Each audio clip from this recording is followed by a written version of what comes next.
All right, here we go.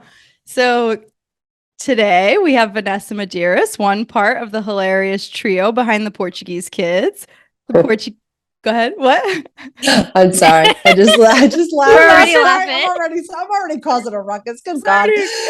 Sorry. Kick me off. Kick me Yeah, off. she's gone. So the Portuguese Kids create all kinds of comedy skits and content, both digitally and in person. We've been enjoying their comedy right from the beginning, attending some of their earliest live shows. If you haven't heard of them, you've probably been living under a rock. I don't know how you've heard of us, but Vanessa, I think you joined the group a little bit later, but you've done an outstanding job of expertly embodying the persona of every Portuguese woman we've ever known. Mm-hmm. And it helps because now the guys don't have to cross dress as much. Right. I mean, They they did still look do, pretty though. damn good. They do. They did look pretty damn good. It was They concerning how good they look sometimes. I'm like, whoo, look better than me in that dress, but it does add a different layer to it for sure. Yes, right. So you bring a nice womanly touch to the whole thing, which is awesome.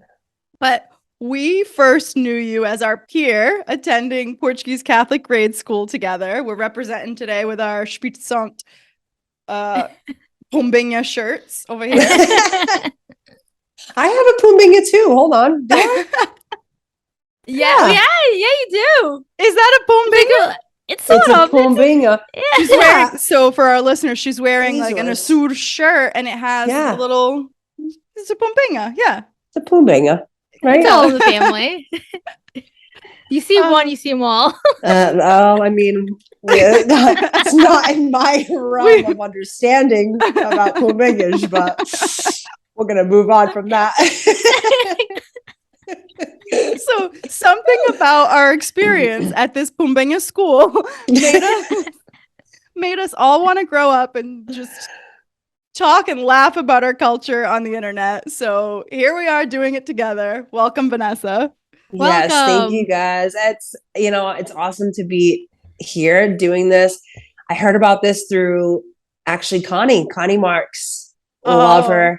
I love her. I really, really do. We do too. Wonderful, wonderful human being. And so when I heard about it, and I believe, is it somebody has a pew as like their seating area? Is that you? There it is. I knew it. That's amazing. So she has I love two, that. actually. There's two of them. Yeah, this custom made. I called up the guy who was pulling him out of the church. I had him cut him down for me. Do they have the Pumbinga engraved on the side? Or I think it has a cross. It has a cross. Right? It has a cross. The guy asked me if he wanted.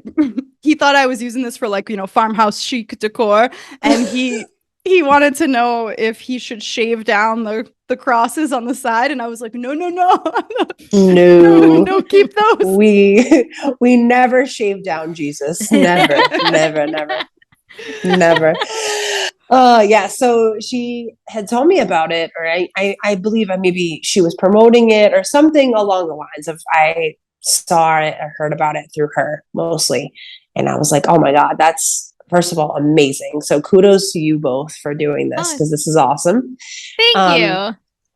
And I think especially during COVID, podcasts and things like that were huge, and a lot of them really took off, and because we couldn't go anywhere and we couldn't be entertained any other way. So I really think that that's amazing. And I think that now that COVID is kind of dying out, kind of still here, still annoyingly, but it's nice that these things like these types of podcasts have continued. So kudos to you guys. And thank you for having me on here. I love talking about Jesus and Pumbinga. Never thought those two would go together, but here we are. And being Portuguese, of course. Of course. That's what we have in common. Yeah, absolutely. Well, yeah. So we pretty much, like, the three of us had kind of the same upbringing, but yes, we were in different classes. So we weren't like, BFFs through school, because we kind of always stuck with our classmates, and we didn't venture too much out into other grades. But so we're going to hear from you today, like brand new, like, where's your family from?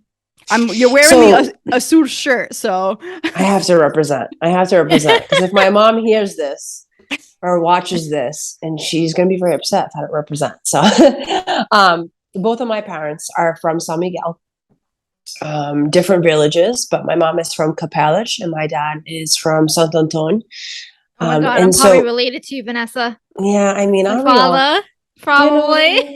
My father, your father, all Yeah. our dads and moms and everybody else. We're Probably cousins. related. That's what it is. That's what it is. I hate when my mom does that too. She'd be like, you know, your cousin, what's her name? Rosie. I'm like, no, Mom, I don't know. I know 17 Rosies. I Please, know. just let's move on. What's going on with Rosie? I'm like cousin number 48,000. So they're both from San Miguel. I was the first person in my family to be born here, first generation. Oh. So yeah, I'm an only child. Same, same girl. I feel like I don't think my parents could probably handle more than one of me, if I'm being honest.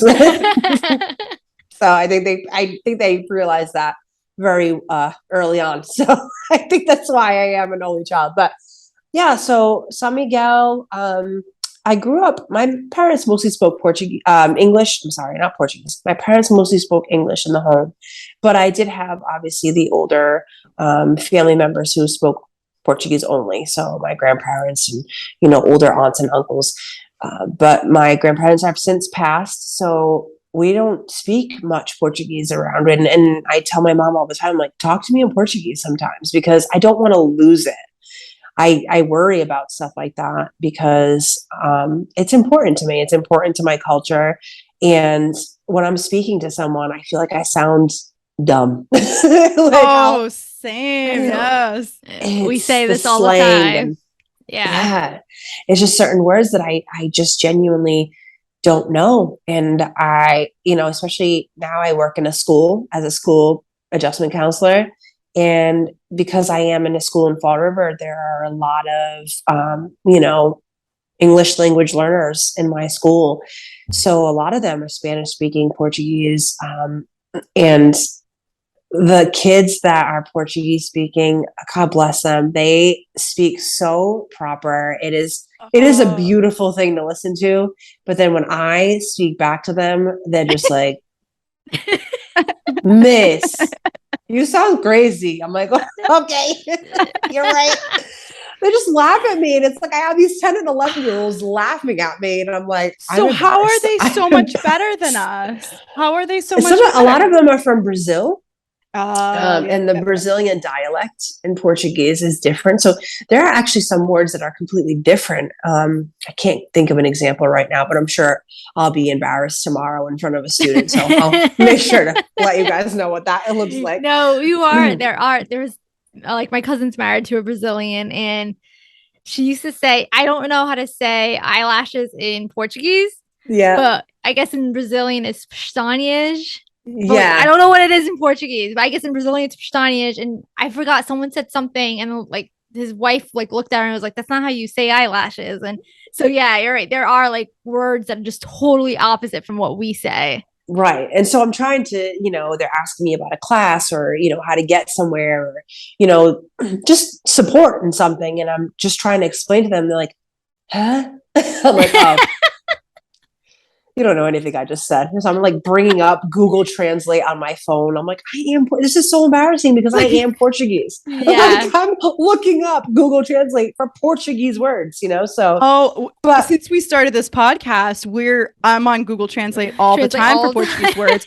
And I'm like finding out that like they don't mean what I thought they meant or like just random stuff. And I'm like, what's the word for that? And then I look and I'm like, I've never heard that word in my life. And I've been saying it wrong my whole life. We speak we speak broken Portuguese. Yeah, it's the Portu English. It's the Portu English. That's what it is. That's what it is. Like Istua.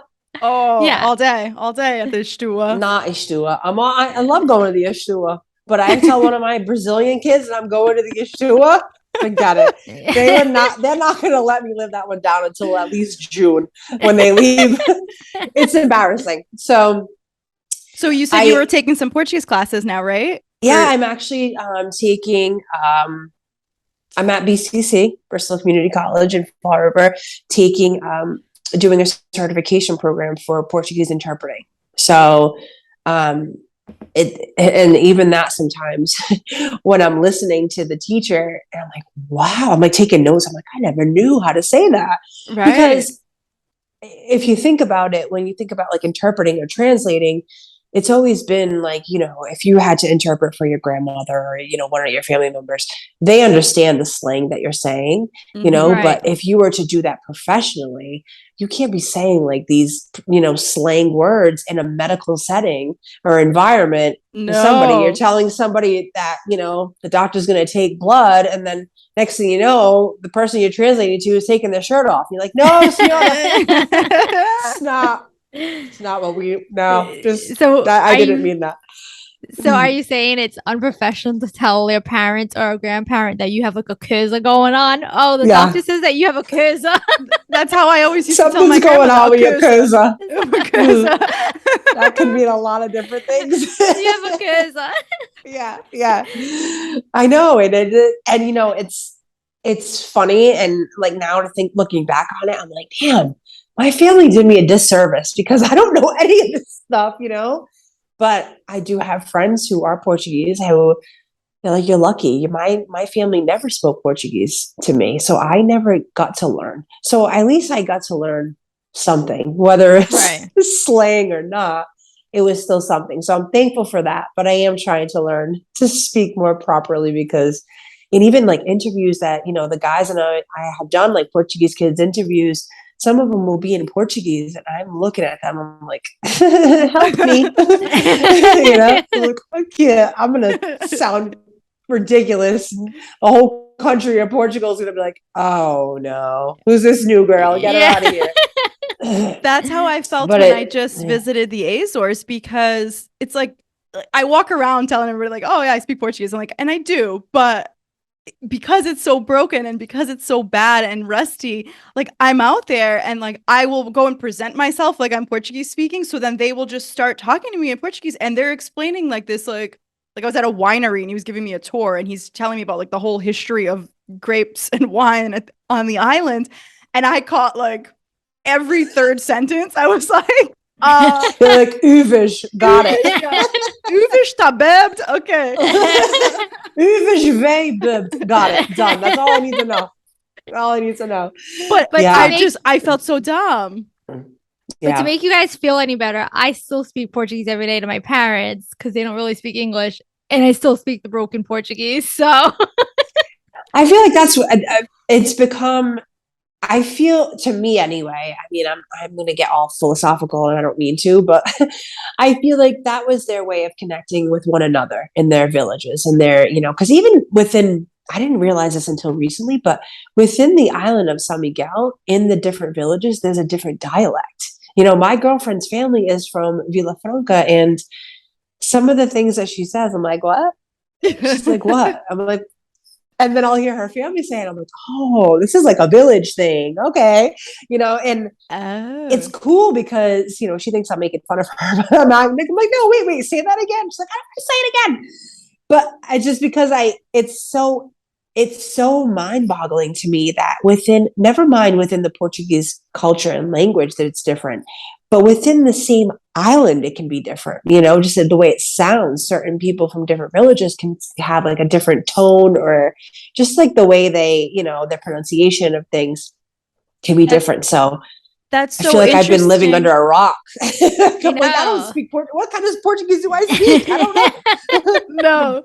Oh, yeah, they don't have that option on the drop down when you're like on, Duolingo or something. There's not like Fall River Portuguese. Yes, exactly. Exactly. But the village thing is so interesting because I'm always like trying to connect the dots and like, why are we the way we are and stuff like that. And there was no easy way to get from freaking village to village out there, like back in the day. So if you were from another village, even if it was kind of close by or what we would consider close by now, it's like you had to freaking ride a donkey there on like treacherous You'd get there like 3 days. Right. Now the way they drive, you get there in 5 minutes. Seriously. But yeah. They just come around the corner. Yeah. Just whip it around. But it wasn't easy. So it's kind of like you were stuck in your little village and those were the only people that you sort of communicated with. So Right. you had your own tones and dialects and all that kind of stuff, and you weren't really commingling all that much for a while, Right. until it Right. became easier to travel. But the island geography out there is like, it blew my mind when I just went Yeah. in August. Like I was like, this is insane. I don't know Was how that your they did. first time? No, so I went when I was in like 16, but I didn't really care to be taking it all in. I made a little Portuguese boyfriend out there, and I was just sneaking That's around behind it. the foosball table. That's in the foosball tables in the bars, the Portuguese bars. You got your 8-year-old cousin getting a beer. Yeah, I know. I know exactly what it's like. So, right. So I didn't really care. I wasn't really paying attention or like processing that. But going back now, so I hadn't been in 20 years. And going back now, I'm like, holy shit. Just my dad telling me these stories. So, like, we went down, my dad's family's from Agortorta, and it's pretty high up. It's very elevated off the water. I don't know exactly what the elevation is, but you take this really ridiculously steep road to get down to like what they call the Feijão. And Yeah. to get down there, so you get now there's a road. There never was a road back when he was living there, right?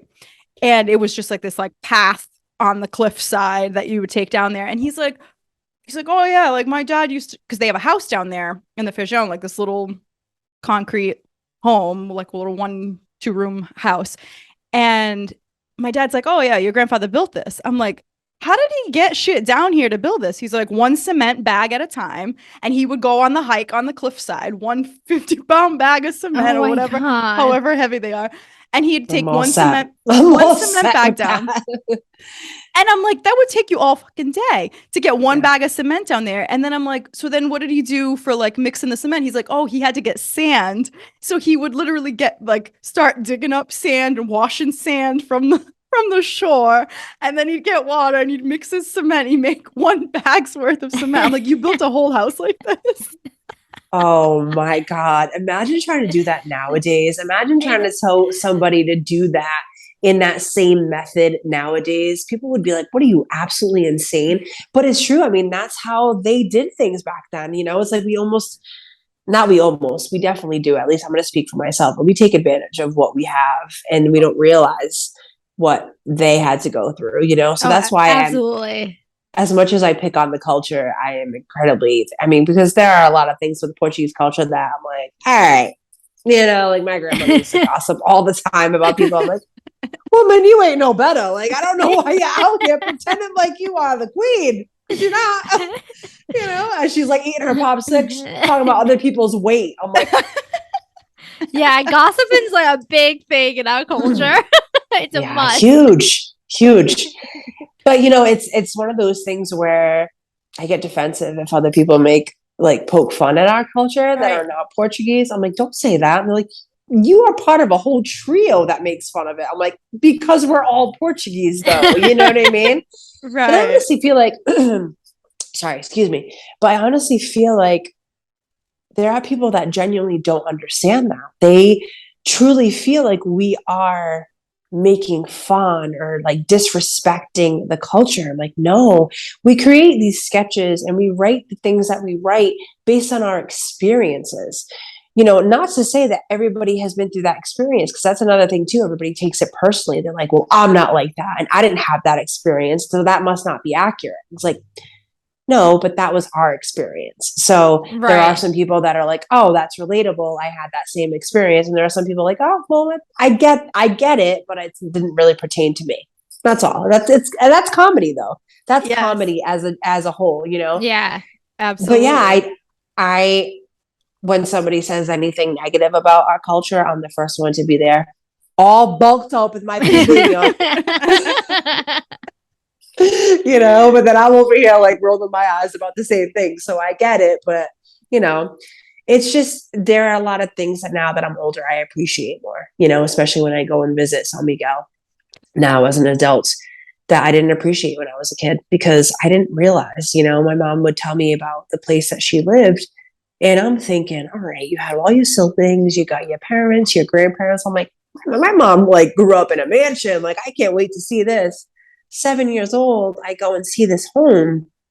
And I'm like, Mhm. what is this? You know, and at that age, obviously you don't get it. But my parents, my family, they were all poor, like poor, Same. you know? And Same. so, right, exactly. So we all kind of are on the same page with that.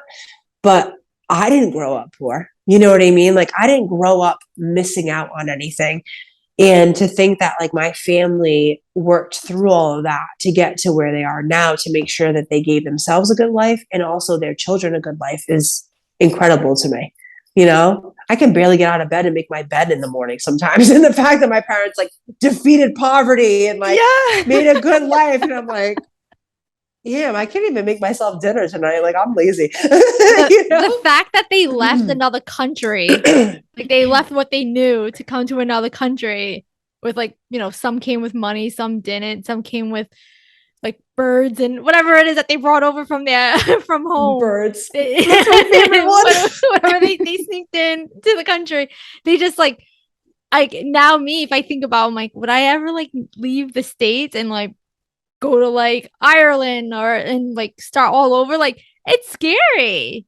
And And they started did it. let's not forget, they started with $0. Like if you were to do that Yeah. now and you're gonna go move to another country, you're gonna be like, all right, let me save up my like Money. 1 year emergency fund, and then I'm gonna go over there with this money and I'm gonna start my life. And that's not how they did it. They did it with No. literally coming over to this country with $0 in their bank account and some even owing money. Like they had to borrow money for the plane ticket to come to America.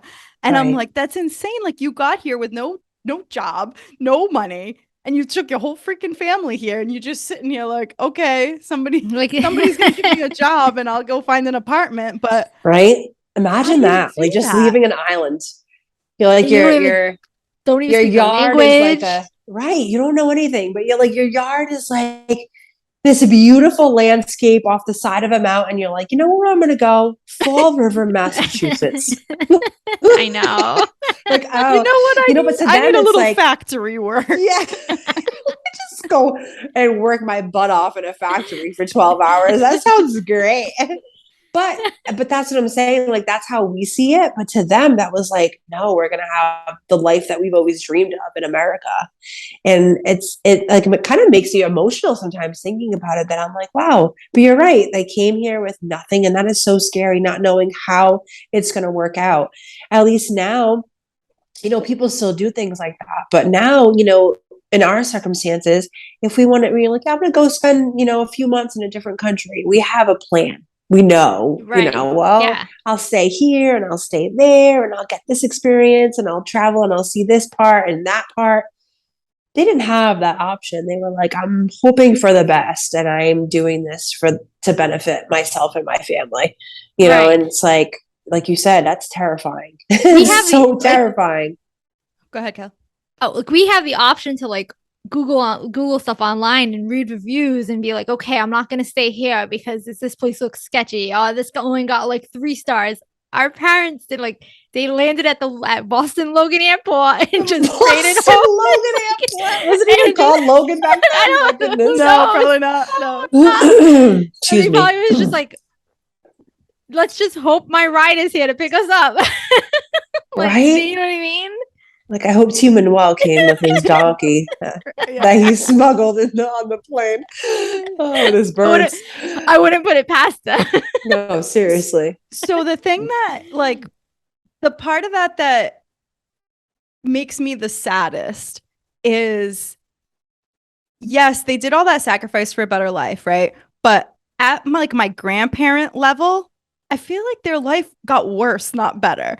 And I mean that like yes, they're here, they're in Fall River, but like they never wanted, like they came here and they just like got old in like a little apartment in Fall River. And it's like they never wanted anything more. They never did anything. They didn't want to go, like at my parents' generation already, like yes, they are seeing the benefit.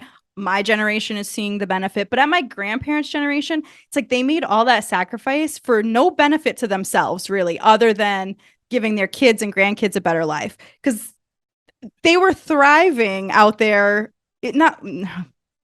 let me back up. They were not They're thriving. not thriving. They were not thriving. They were in poverty. But they were thriving in poverty. Really. But like that's the reality. They had their family, they had the land that they knew how to deal with livestock, and work the farms and plant and all this stuff. And then you're just gonna go sit on a little, plot of land in the middle of the freaking city where you have none of that stuff, and you're just tied, strapped into your little apartment, and you don't go anywhere, you don't spend any money, you don't do anything, you probably have it all rolled up in the mattress somewhere. Like, it's just like, so that's sad to me at the grandparent generation, because like the kids, my parents' generation, they already benefited. They built a nice house, and they were able to be in this country long enough to they speak English, and they, had nice jobs and could save up money and give me a better life. But like my grandparents didn't really have that. So like they made the ultimate sacrifice, I feel. I agree with you. I agree. It's like my grandparents didn't even get their license. They didn't drive around anywhere. Same, yeah. Some of them didn't even learn English. And it's like they went and worked in a factory, and they worked hard, and they did what was asked of them. But it's like, imagine just like you came here hoping for a better life, and you, like you said, you just kind of, you accommodated to other people, the other environment. Like instead of the environment accommodating to you, you accommodated to that environment, and then you just passed. Like you just passed away. It's like kind of sad, honestly. It's like super sad. And I'm not saying all of their whole life was like that, but they did obviously enjoy like time with family and certain things. I know I don't do certain things anymore because of my grandparents not being around. I feel like since they've passed, like the family doesn't know how to get together anymore. It's like we don't get like these major like family gatherings and singing fado in the basement. Like we don't do stuff like that anymore. But excuse me, sorry, I've been congested for a while, so you can cut this out. Don't worry. Needed to get that one out. I know it was loud. I'm sorry. You're good. Sorry, you're good. But I'm just saying, like we don't do things like that anymore, and it makes me sad. So I do feel like in that aspect, our grandparents have contributed to those moments of bringing us together. But that wasn't anything like the American dream. That was what they've known since they came from their country. Like that's stuff that they would do in their country, in their village. So they brought that here. Right. It wasn't like, I'm only doing this because I'm in America. Like that's something that they brought because it means something to them. And now that you're, saying that, and I'm processing it, I'm like, damn, like that's probably the only thing that made them feel like they were at home. You know what I mean? Like that was the only thing that made them feel like they were a part of this, because they were expected to work. Like nobody put the pressure on them of learning the language or teaching them the language. I think that was the biggest thing too. It's like you were thrown in a factory, you worked, at the end of the day, you punch your card out and you go home. Don't care, don't need to know anything about you, don't want to know about your life. It's not like, it wasn't personal. You know what I mean? Yeah. It was a very impersonal, disconnected relationship. And I hear you. I feel like our grandparents got ripped off. I'm not gonna lie. They got I the raw end back and be like, wait, I just want to show you that you like actually gave us a good life. So thank you. Yeah. So oh, go ahead. So my grandparents, real quick, my grandparents on my mom's side, they stayed out there till they died. They never came down here. My dad's parents, however, they came down. And I just laugh. I'm kind of laughing about this because I don't know. So they lived off of Pleasant Street, and in Fall River, they lived off of Pleasant Street before they lived with like my godmother, and before she took care of them when they got sick. But they lived off of Pleasant Street, and they lived on a particular road. I'm not going to say the road because I still have family members that live on that road. But they lived on a road that our school processions would go down. Oh, God. And we couldn't go down the school procession anymore because a certain store was on that street, a porno store. So my poor grandparents lived on the side of a porno store. Poor things. They left a mountain to go to be next to of porn. Oh my God. I'm The telling one you. thing they had, which was the procession coming in front of them, and That's it. That's He loves it. it. Oh You my remember God. that, That's right? so We couldn't go sad. down that street anymore because of the porno store. That was like an unlocked memory. Like I vaguely remember that. Yeah. God. know. I am remembering My this now. grandfather probably enjoyed it. Maybe. My grandfather's like, I'm gonna skip out this year on the procession. I got other places to be. The grandfather came home very happy after that. You know, he wasn't at the feast. He was at his own fest. Oh my God. That's so funny. But it's so true though. Like when you think about it, like the innocence of that, like, you know, grandparents that don't know any better, like, you know, looking forward to something that has to do with their culture. And it's like, can't even enjoy that. You know, it's like, geez, my God.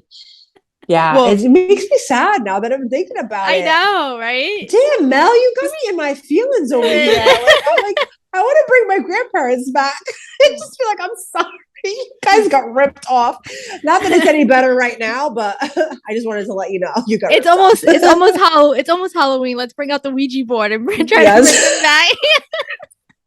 I have a bourgeois. I'm like, where are you? Oh man, that's awesome. So when I was out there, I was in Ponta Delgada by the Portuguese Kids, and you know how they have the little pineapple cart there with the the pina coladas and the pineapple. so I took a picture, like I was like taking like a picture or video of myself or whatever with drinking this pina colada pineapple in front of the Portuguese Cidade, and then I posted it, and I was like, my grandparents immigrated from here to the U.S., made all this sacrifice, uprooted their whole life just so that I could come back to the homeland and drink this pina colada. In front of the porters, though. In front of the porters. And I'm like, I'm not sure this is what Vava was envisioning when she wanted to give me a better life, was so that I could come back on vacation and drink a pineapple. Right? With a little They're rum. probably like turning in their like graves right now. Like, damn, you guys, that wasn't, no, you guys have it all wrong. That wasn't the intentions. Right. We're like pretending. I now that I'm thinking about that too, in regards to like different things that we do when we go back to visit, you know, San Miguel and, you know, where our families are from.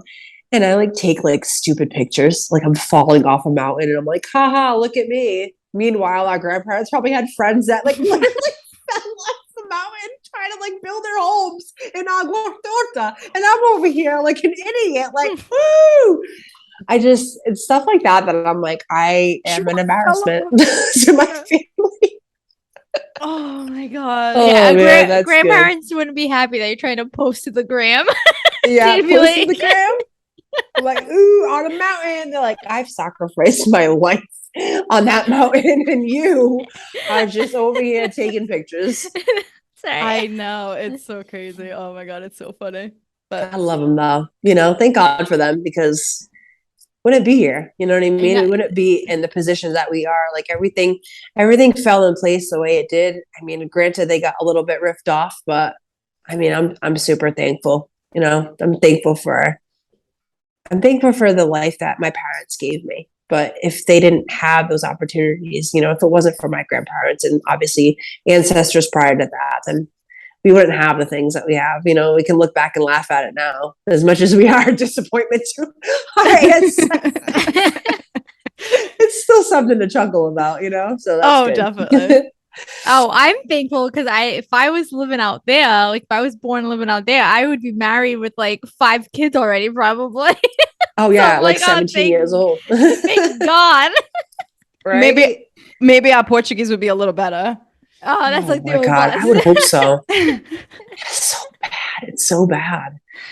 I will say though, I don't know what your experience was like, but as far as like the Portuguese Catholic school experience, I feel like it definitely changed me for who I am as a person, because I talked to people who didn't have a Catholic school experience, and they're kind of normal. You know what I mean? And I'm envious of that. Like, why can't you be weird like me? That Catholic school trauma. Catholic school trauma is real. It so is. So you mean they don't have like crippling anxiety and guilt and shame? No, none of that. No, they're just like going about their days, not with that, none of that. Like, how does it feel to wake up and like not be anxious? Yeah, right. Yeah, exactly. Oh man, pink slips. You guys remember pink slips? Oh yeah, yep. Yeah, I remember in 8th grade.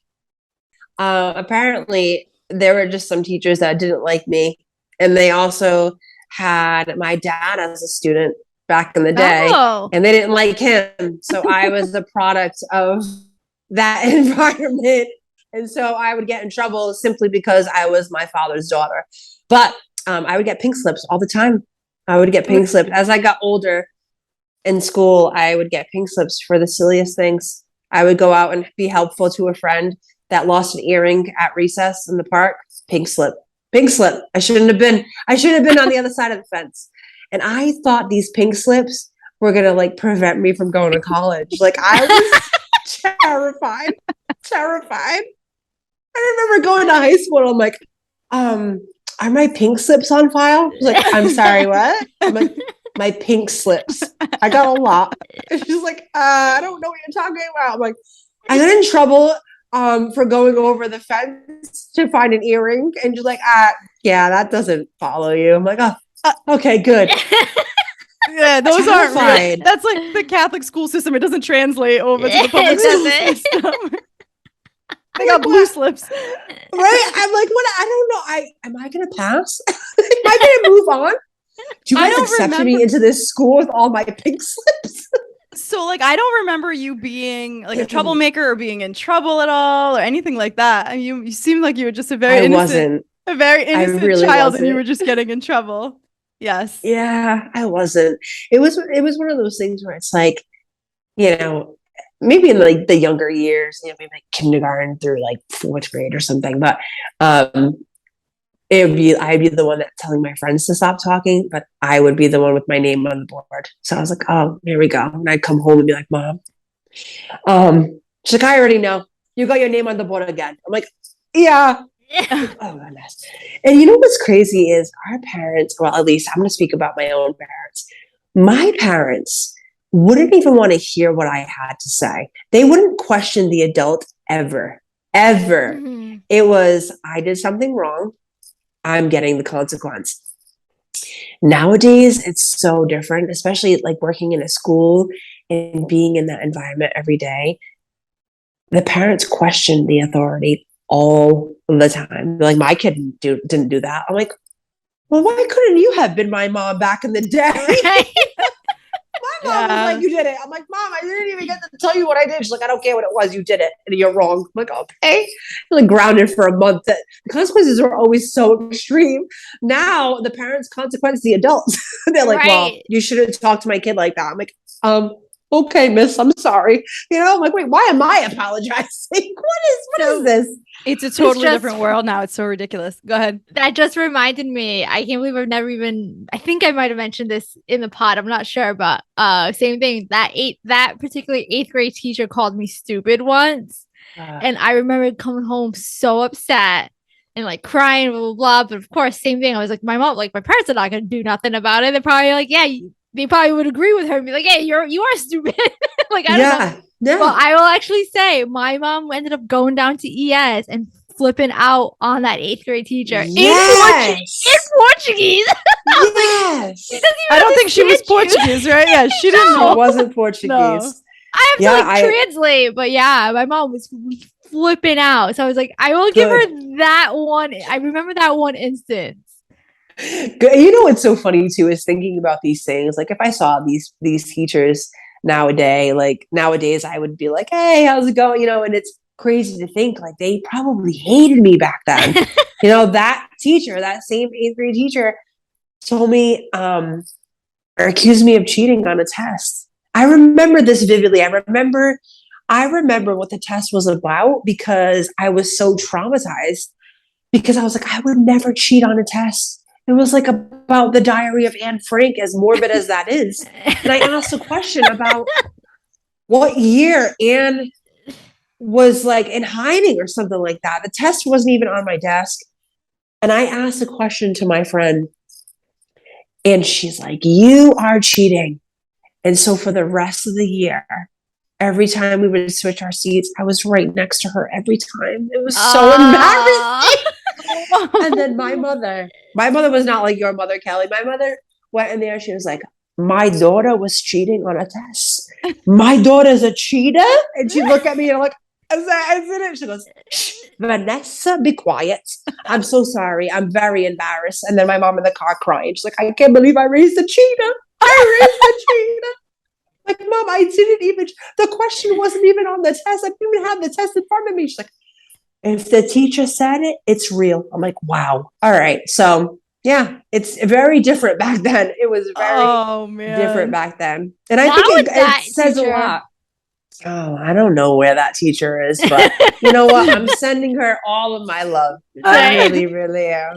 Because I was probably like a pain in the butt. As a teenager, like teenagers can be, kind of right. testy. I'm sure it's not like it wasn't an easy job for her. I'm sure. No. And not teachers an easy job definitely for don't have them. it. No, Easy. teachers don't have it easy, So we like you said, we send her love. I send her love. I send her love.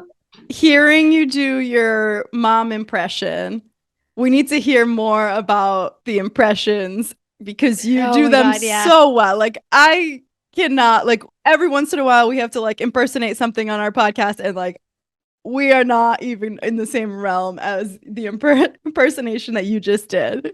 My mother is like low-key funny. You know what I mean? Like she's subtle funny. Like she doesn't even know she's funny, but she says stuff sometimes and I'm just like, okay, I'm going to give you an example. The things that she says are embarrassing because she does not, my mother will not harm a fly. My mother is the most innocent, kind-hearted, like she is open and affirming to everyone of all walks of life, right? But my mom doesn't know any better with certain things. So I was getting a pedicure one day and my mother, of course, decided to come to the pedicure because God forbid I do anything alone as a grown adult, 36 years old. Yep. Thank you. I'm like, thank you. I don't need you here for my pedicure, Mom. She's like, I just came to talk to you. I'm like, can we talk outside of here? Anyway, so she comes and she's talking to me and I'm talking to her about my upcoming trip. This was back in the summer to San Miguel and how, when I come back, I was going to a wedding for my girlfriend's family and, I want to find something. And I'm like, maybe I'll find something out there. Not a pedicure at a salon. Okay. Getting a pedicure at a salon. And you guys have both been to San Miguel, correct? Mm-hmm. Downtown in the city and stuff. Okay. So, there's certain stores there, right? And in San Miguel, they call it a certain name. Like they call stores a certain name, like the Chinese store. Right. I know that's not politically correct, but Ushines is what they call it. Right. Oh yeah. Okay. Yeah. So in Portuguese, that's how they know what the store is, that's just how they know it as. I don't think they mean any harm by it, but whatever. So Ushines for some reason sounds a little better because I know what they mean. And we get it. But my mother decides to say, you're not going to find anything in San Miguel. It's going to be very expensive unless you go to the Chinese. I'm like, oh, mind you, I'm looking down at the person doing a pedicure. I'm looking at my mother. I'm like, Mom. She's like, what? I'm like, out of all places to say something like that, you decide here is a good time? She's like, I didn't say anything bad. It's the Chinese store. I'm like, stop talking. Just walk outside. Stop talking. Like that. And I'm like, Mom, please stop. And so I will say those things to her and she doesn't realize it until after. So then I feel bad that I'm saying anything because I know that she doesn't mean any harm, but it's just a matter of recognizing certain things. And she'll say things with an accent sometimes. And she's like, you're always making fun of me. Or she'll say something funny and I'll look at my dad and I'll look at her and I'll start laughing. And her first thing she says, she goes, I already know I'm going to be part of a sketch. I'm going to be on Facebook. I'm going to be on Snapchat. I'm going to be on Instagram. I already know. Everybody tells me everything, Vanessa. Okay. I'm like, Mom, it's not. It's just, So are you you make like it so easy, Mom, you I know? know. So are you Yeah. like sitting there like taking note, like when something happens, right? And you're just like, oh my God, mental note, right? Like, are you going back and just be like, oh, I gotta write that one down so I don't forget it? Like, are you Yeah. taking Yeah. notes? Yeah, I do definitely take mental notes, and a lot of sketches and ideas that I've come up with, or even videos that we have created. A lot of them that I've written have come from experiences with my mom. I was vegan for 8 months, which was a terrible thing to do, but I did it like a while ago, years ago. And being vegan in a Portuguese household is probably the weirdest concept to ever try to explain to a Possible. Portuguese person. And so I wrote this sketch of me telling my mom that I'm vegan and I'm going over for dinner. And my mom's like, well, what do you want? What do you want to eat? I don't get it. Like, I don't get what you eat now, And I'm like, well, I'm just thinking like a salad or something. She goes, that's all you're going to eat, salad? Why don't I put like a little bit of chorizo on top? I'm like, Mom, chorizo is meat. And, it's just like that concept of like, it's the innocence behind it. You know what I mean? Like, she means well, but she Right. doesn't know any better.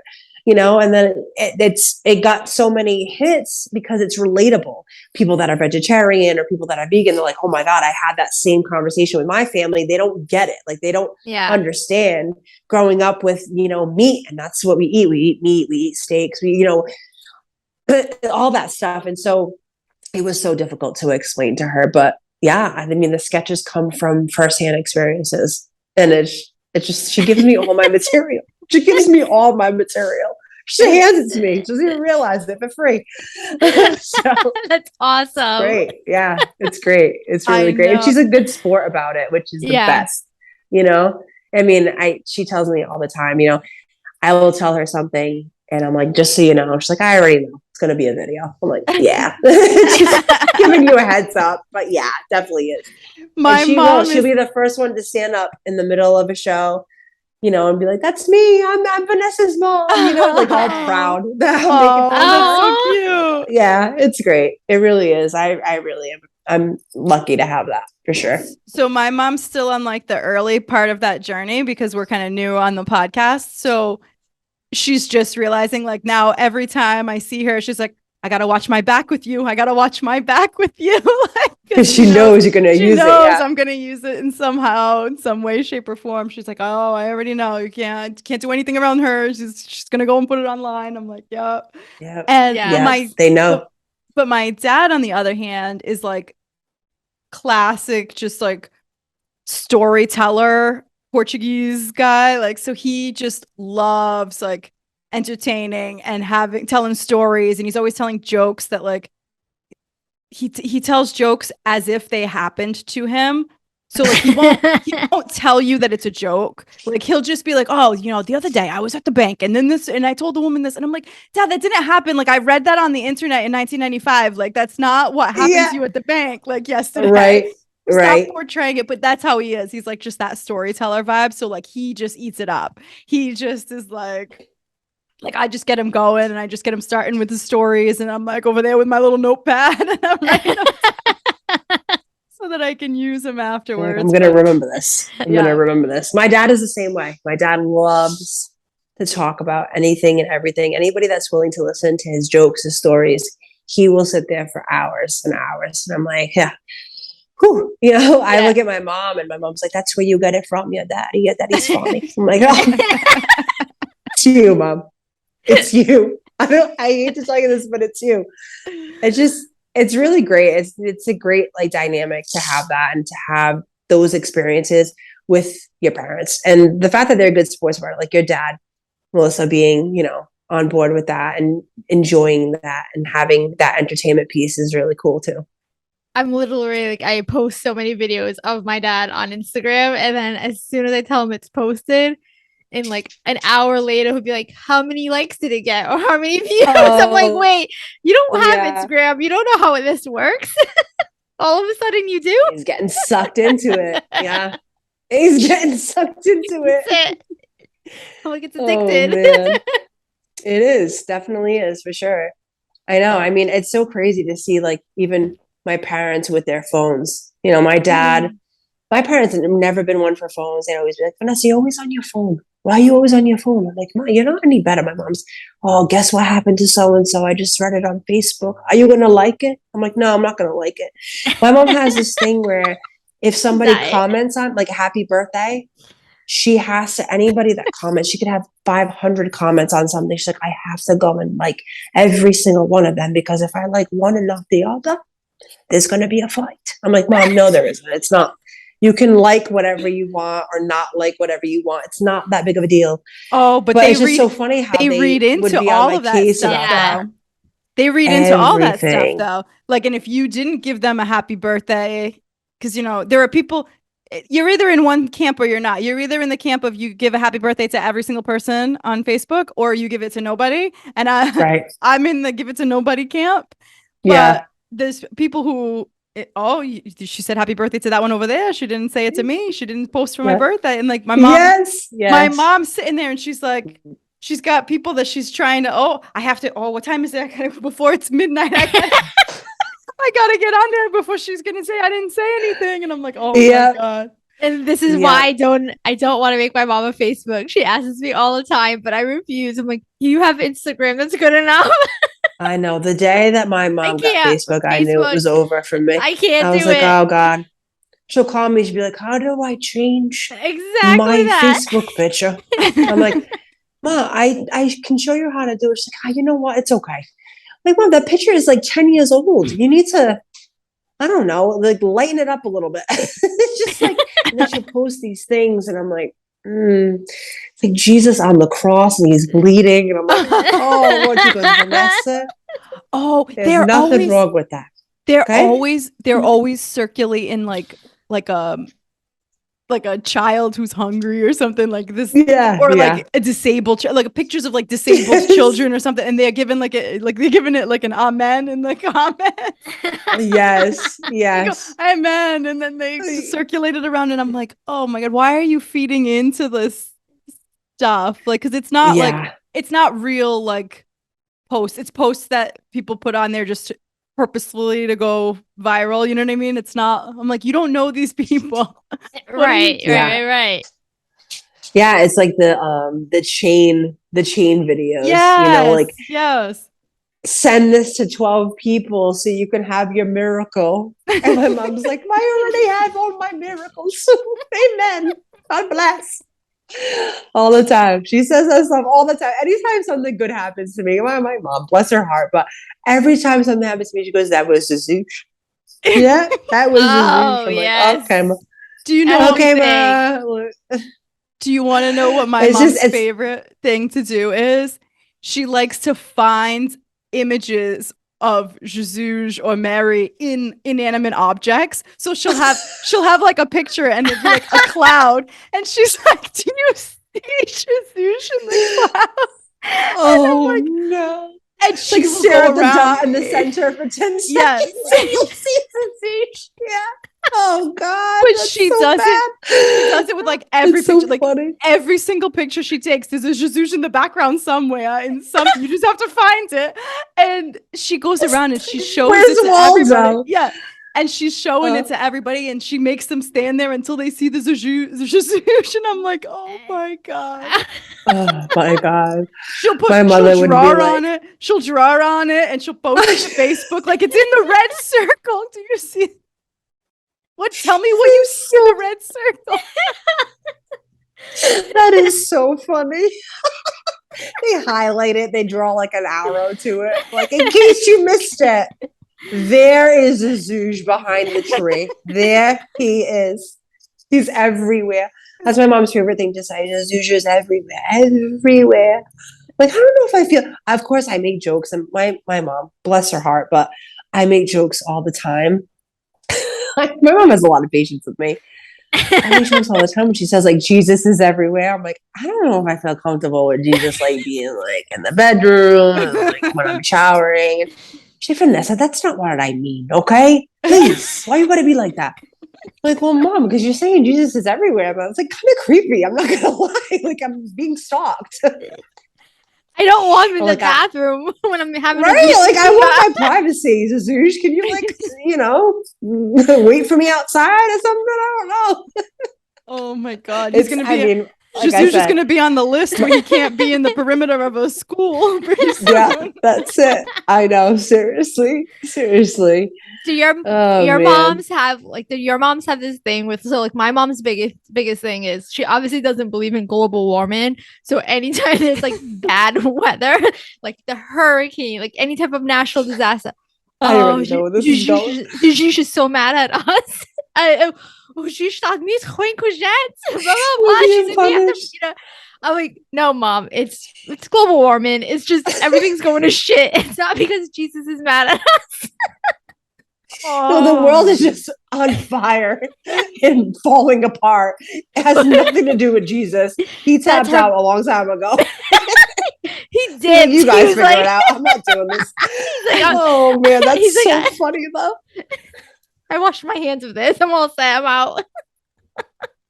But they credit everything to Jesus. They're either afraid of like the wrath of the Holy Spirit, or they're like, anything good happens, it's because of Jesus. If it's bad, it's like the devil's going to test you. Yeah.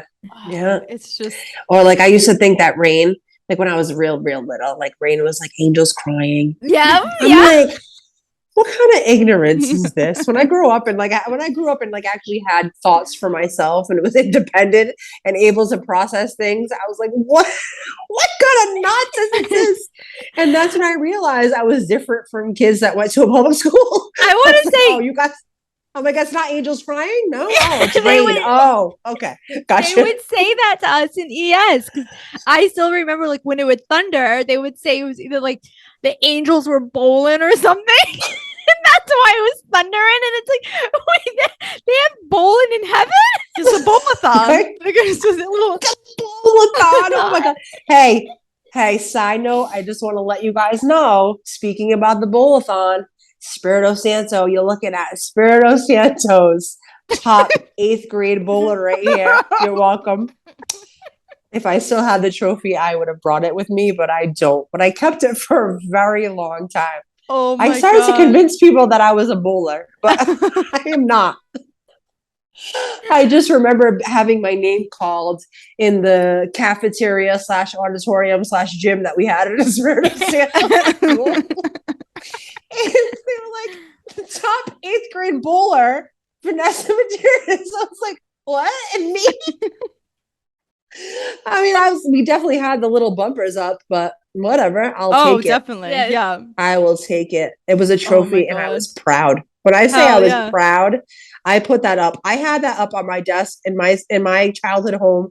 When I say years, it was like embarrassing how many years I had it. I think I actually just got rid of it, and I'm 36 years old, so you already know how that goes. Well, my mom one still positive has thing of my Catholic school experience is my trophy. bowling.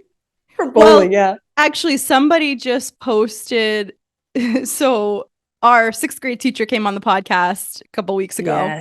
Yes. And there was conversation on Facebook about his episode, right? And we were talking about the egg drop, and somebody posted a picture. They had a trophy of the egg drop, like they were an egg drop champion. From ES? From ES, and they still had the trophy. Okay, first of all, I want to know what class started getting trophies, because I don't remember what I'm trophy saying. for that. That's what I'm saying. I said my egg didn't break and I didn't get a freaking trophy. How do you get the trophy? I'm gonna have to talk to him separately, because I'm concerned that I was not involved in this. I had no idea that there was prizes involved. I could have added to my collection of trophies from Espirito Santo. Oh man, that's amazing. I do remember that experiment. Sometimes I think about that. And when I make eggs in the morning, I kind of want to do it. I just wrap it up in duct tape and just throw it out the window and see if it breaks. See what happens.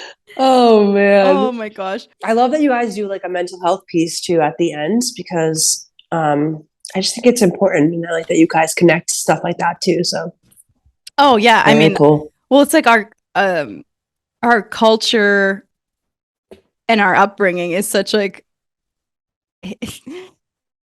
so it's the reason that we have mental health problems. Do you know what I mean? So it it's makes like sense we have to to end like that way. Right. So we have to kind of like connect the dots and figure out how to undo it. So So this is a perfect segue to we're going to do our mental health segment because we'll probably talk for a little bit about that. We won't make it too quick. We won't breeze through it. So growing up the way we did, the Portuguese culture and the super, super Catholics, right?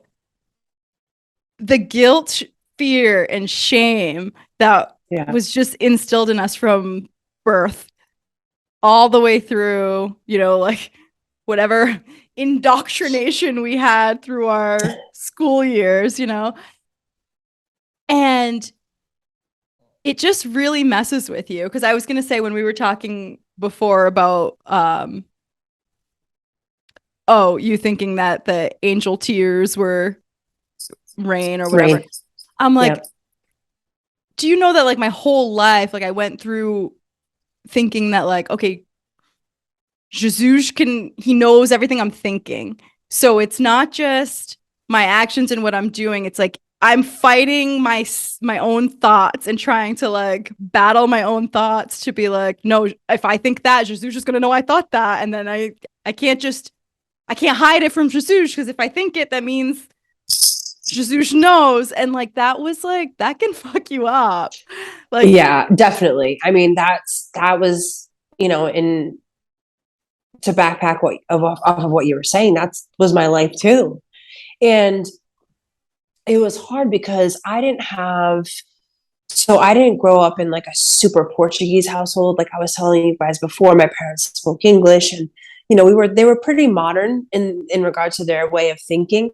But because of those experiences of the Catholic school and the upbringing with the religion being at the forefront of everything, the Catholic religion, everything, I felt the same way. I felt bad. I felt wrong for thinking certain things because I felt the same way too, like as if like somebody was inside of my head and examining or dissecting or judging my thoughts. So yeah, it definitely messes with you for sure. And then you are in a culture that doesn't really talk about mental health. So who do you say that to? You know what I mean? And I didn't have any siblings or any other like people my age. So I was going through it alone. I just brought this up in my own therapy session, about that feeling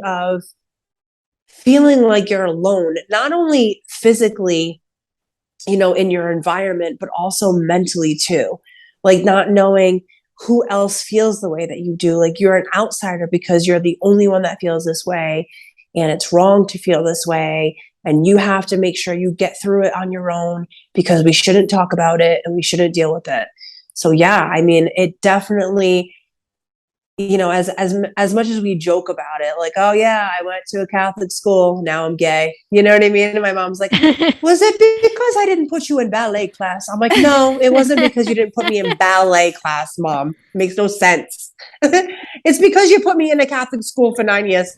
And then that's when I make those comments. And obviously my mom is still very much into her religion, which I respect as well. But we joke about it and we make this, kind of like dark humor about it. But the reality is it did kind of screw things up in regards to how we deal with things and how we talk about things and express ourselves. Because in 2022, people are more open and comfortable with expressing themselves, which I think is wonderful. I think we still have a long way to go, but I do feel as though this generation is more comfortable with advocating for themselves, expressing themselves, and talking about anxiety, depression, and all those things more openly. But back then, that was not a thing. Not at least not for, our generation. It wasn't a thing. It was, if you felt a certain type of way, it was not normal, you were crazy, and it was wrong. So don't talk about it, deal with it on your own, or, whatever, find some other kind of outlet. You know what I mean? Mm-hmm. So yeah, I totally agree with you. I feel like it's definitely all connected for sure. I mean, especially me being like in the field of therapy and mental health, it's all connected. And when you break it down, it's like, we can talk about recent events in the world, pandemics and different things that cause anxiety, because there are so many things happening in the world that can cause anxiety. But this stems from like when we were little. You know what I mean? Mhm. This is not just the past couple of years. This is since I was a kid, you know? Certainly. It's been exacerbated, but obviously by the stuff that's going on in the world and all of that, but it's all like deep-seated, deep-rooted in you. Mhm. Like I had anxiety my whole life, but I never had a term for it. Like I didn't know I Right. had anxiety. You know what I mean? Right. And then after, it was like a year after I had my daughter, you know, your hormones start to go a little wonky. And I just started having like just intense anxiety outbreaks and stuff like that. And that's when I got like diagnosed with a generalized anxiety disorder eventually after like a year of 100 doctor's appointments. Right. But I was like, the doctor, when he told me I had anxiety, I was like, oh, no, not me. Like, I'm fine. I don't have anxiety. And then, like, he started asking me some questions or talking about some stuff. He's like, how often do you feel like you're going to die? And I'm like, every day. And he's like, what do you mean? Like, that's not normal. It's not normal. Normal people don't have a fear of death every day. Right. And I'm like, that's how I was fucking brought up. Like, Right. I can't like leave a room without, you know, Yeah. you say bye to your grandmother. Oh, steshki sad. Like, right. God doesn't strike me dead between now and tomorrow. Right, and it's like, exactly. I'm like, what if Dish doesn't kizet? Then what? Why don't we talk about that? Sadish kizet. Like, how do we know he's gonna kizet tomorrow? He might not. And I don't blame him if he doesn't, but then what does that have to say about my life? I get it. Yeah, it's true. It's like God willing. I'm like, well, what if God doesn't want to will it tomorrow? Then what? You know, it's like that fear of like, oh damn, like I gotta make sure I talk to God tonight because like I'm trying to have him will another day tomorrow. Right. I don't know if I'm on his good side or his bad side. Like, am I on the naughty list or like what's happening here? I know. It's so nuts because like until he asked me those questions, I was like, no, I'm fine. I don't have anxiety. Like, because I thought the way that I processed and the level of worry that I had about everything, I thought that was like a normal level of worry to have. And it's not. And it's just it's the level of worry that we've been brought up with. Right. You're my worry and my thoughts. I'm like, this is my mom's voice. Like, this is my inner monologue is my mom's voice. The things that my mom worried about my whole life are things that now as an adult I found myself worrying about. And I'm like, why do I give a fuck if my purse is on the counter and somebody can see it from the window? Like, why? Oh my God, that's so funny. It's so funny when you're saying these things because at the time I didn't realize how anxious that is. Like, that is such an anxiety driven thought and experience. And it's true. My mom would do the same thing, like everything. It's like, don't go outside after you wash your hair. Like, you can't wash your hair if you are on your menstrual cycle. I'm like, where did you guys pull this nonsense from? But it just causes you to have anxiety about everything. My mom just told me this summer, like we were at the beach together. It was me and my mom, and my mom just knew I had my period, right? And she told me going into the water, and she's like, "You can't go into the water when you have your period." I was like, "What? Like, what did they think was going to happen to us? We're going to blow up?" Like, I don't understand, but that catastrophic thinking at all times is like, I'm messed up now. Thank you. I'm like, Mom, no, you can go in the water with your period. Well, okay, sorry to break it to you.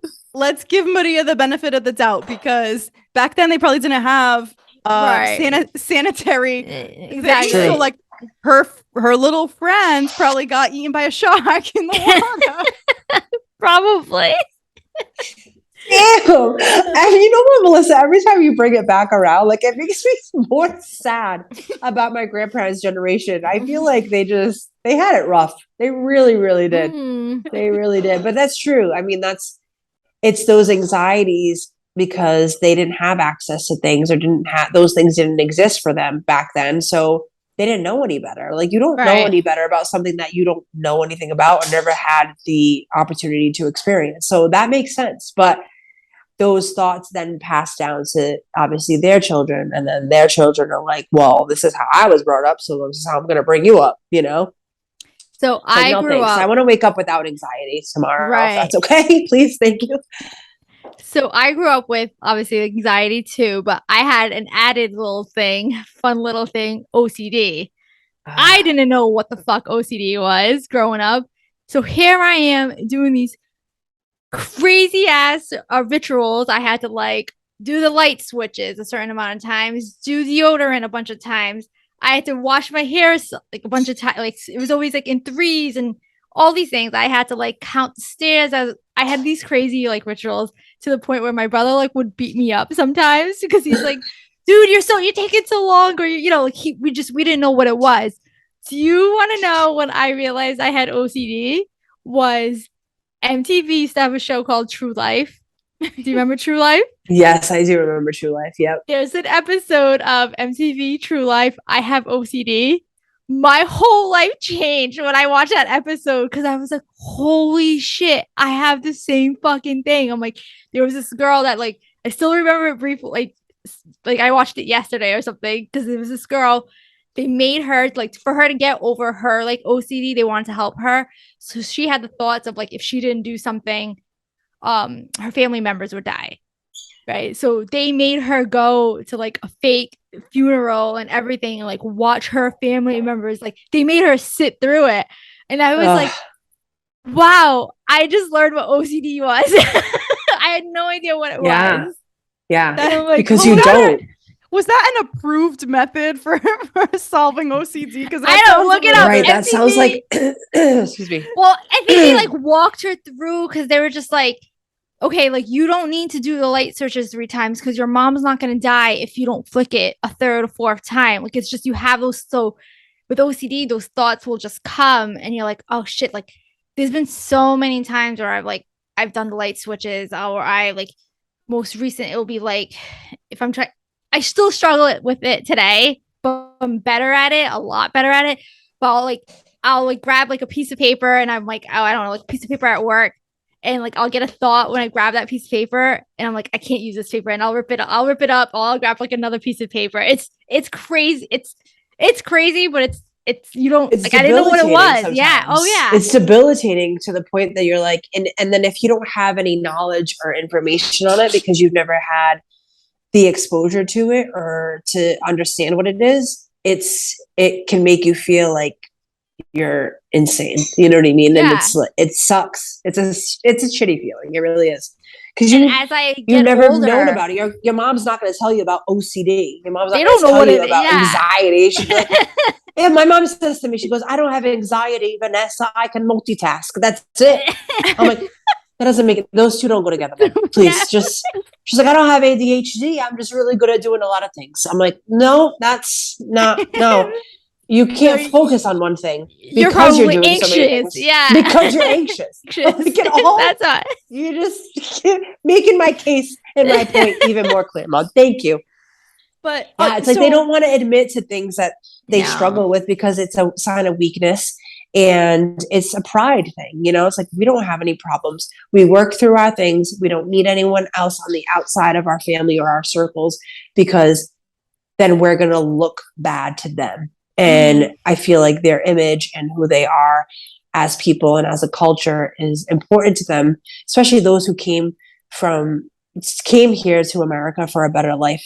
For a lot of them, that's all they had was their pride and their culture and who they are as people.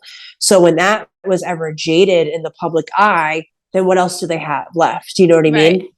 So unfortunately, those things also were passed on to their kids. And then here we are, a generation of anxiety. I'm going to write a book. That's what I'm going to call it, a generation of anxiety. And I'm just going to, title. It's going to be one page and it's going to say Vanessa Medeiros. That's it. My mother's name. At the end. Bestseller, number 1. Oh man. So, I mean, it's all so true. And they I feel like have no desire to get out of it. Like we're all in a state where we're like, okay, like we're doing things to actively better ourselves and reduce anxiety. And so like they have no desire to want to get out of that state. Like they're in that state and they seem like they're happy being there. Like they don't, do you know what I mean? Yeah, like they're not looking for like, oh, how do I de-stress or how do I like, they don't do any of that. Like that's just I how told my they mother live. that, right. And I feel like it's that, well, it didn't, it happened to me. I'm fine. I'm not traumatized. It happened in the past. I'm not thinking about it. It has nothing to do with my present life. And I'm like, no, it does though. Like It you've does. experienced some pretty traumatic things. No, it's fine. Like, no, you are like a kid witnessing all these intense adult type of situations when you were a kid and you didn't have a chance to be a kid. I'm fine. I moved on. Look at where I am now. My life is great. Oh, okay. We're just going to ignore. That's what we're going to do. We're going to ignore it. We're going Yes. to deny. And that's it. We're not going to I acknowledge it. always But I always say they have amnesia. They just forget. yeah, I'm like, yeah. oh, my mom has amnesia. She doesn't remember that. Yeah, right. Exactly. She's like, well, I just blocked it out. I'm like, that's not healthy. That's Yeah. not how you deal with things. But I just told my parents recently, I'm like, yeah, I'm going to see a therapist. And, I've been in the mental health field since I was 18. So I have respect for it, but it can be a lot. It's a lot dealing with other people's problems and other people's mental health. And, you have to take care of yourself too. My mom's reaction was she put her phone down, first of all, because she had to focus. When I said that, that was like, uh-oh, this is serious. So she put her phone down. She put Facebook aside for a second. She goes, Vanessa, why are you going to see a therapist? What's the matter with your life? I'm like, Mom, nothing's wrong with my life. It's someone, well, why can't you talk to us? We're your parents. We're your best friends. I said, okay, Mom, because I need somebody like outside of like the family circle. And she's like, I don't think therapy is necessary. I was like, really? I am a therapist, Mom. And she's like, well, yeah, for you, for your job, but for you to get it, no. I'm like, well, that makes no sense, Mom. Like, how do you support my career, but you don't support me getting help? Like It's I like can they help automatically others, but assume, yeah. right? And they Mom, I can't automatically talk to assume you. Oh, sorry, go ahead. Keep something's going. wrong. No, I was just going to say that it just automatically means something is wrong, something is bad. You know, what did we do? It's like again going back to their image. Well, Right, we right, raised right. you right, and then what have we done as parents to fail you that you need to seek therapy? I'm like, that's not at all what therapy is, though. It's Right. Yeah. an opportunity to talk to somebody outside of your circle and non-judgmental, non-biased opinion and support and advice. That sometimes it's nice to hear what you want to hear, but sometimes you have to hear what you don't want to hear. Mhm. And a person outside of your circle can do that for you. Mhm. So I think once I explained that, my mom was like, okay, Vanessa, as long as you're not sad, that's fine. I'm like, there's nothing wrong with being sad. Even if I like cry, I like watch a movie and I'll stop crying. My mom's like, what is wrong with you right now? I'm like, it was sad. The puppy died, Mom. Oh yeah, My God, always. it's like I can't express my feelings. Any like feelings that are emotional, like overly emotional or experience like sadness or anything like that. My mom, it's almost as if she takes it personally. She's like, why is my daughter feeling this way? Like, it has nothing to do with you, Mom. Yeah. So Oh. it's a lot. It's a lot of working through that is you're trying to break this generational opinion and just this barrier of what they've known to be as mental health or what they haven't known about mental health. It's like trying to break that and go back years and years and years of the same type of routine and the same type of mindset. It's a struggle. It really, really is. Mhm. And I feel like you were saying our generation is more open to it. We're more open to putting a label on some of those things and be like, I never knew that I had OCD and now I know what it is.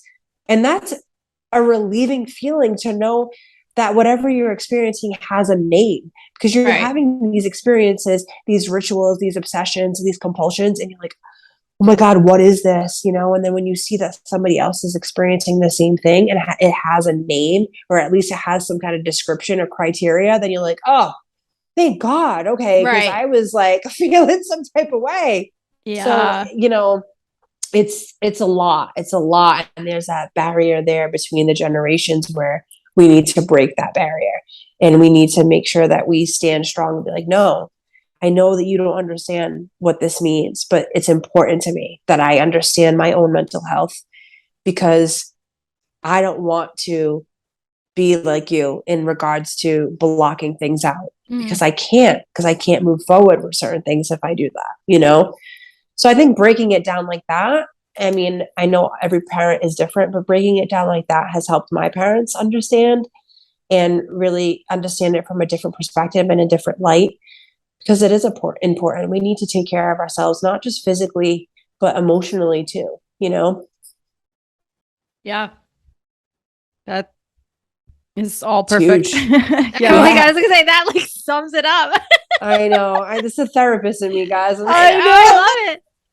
I know. I'm It's like, like, anyway, how welcome much to my are you TED Talk. charging? Yeah. Do How I, much are like, you book a charging for session this? with That was free for you guys. That was free for you guys.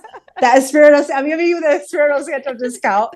The boom bang. All I need is one Pumbinga, and that's it. I want a shirt though. We'll get If you. you can shirt. make me one Yeah. of those shirts, I would absolutely love that. That would be your payment.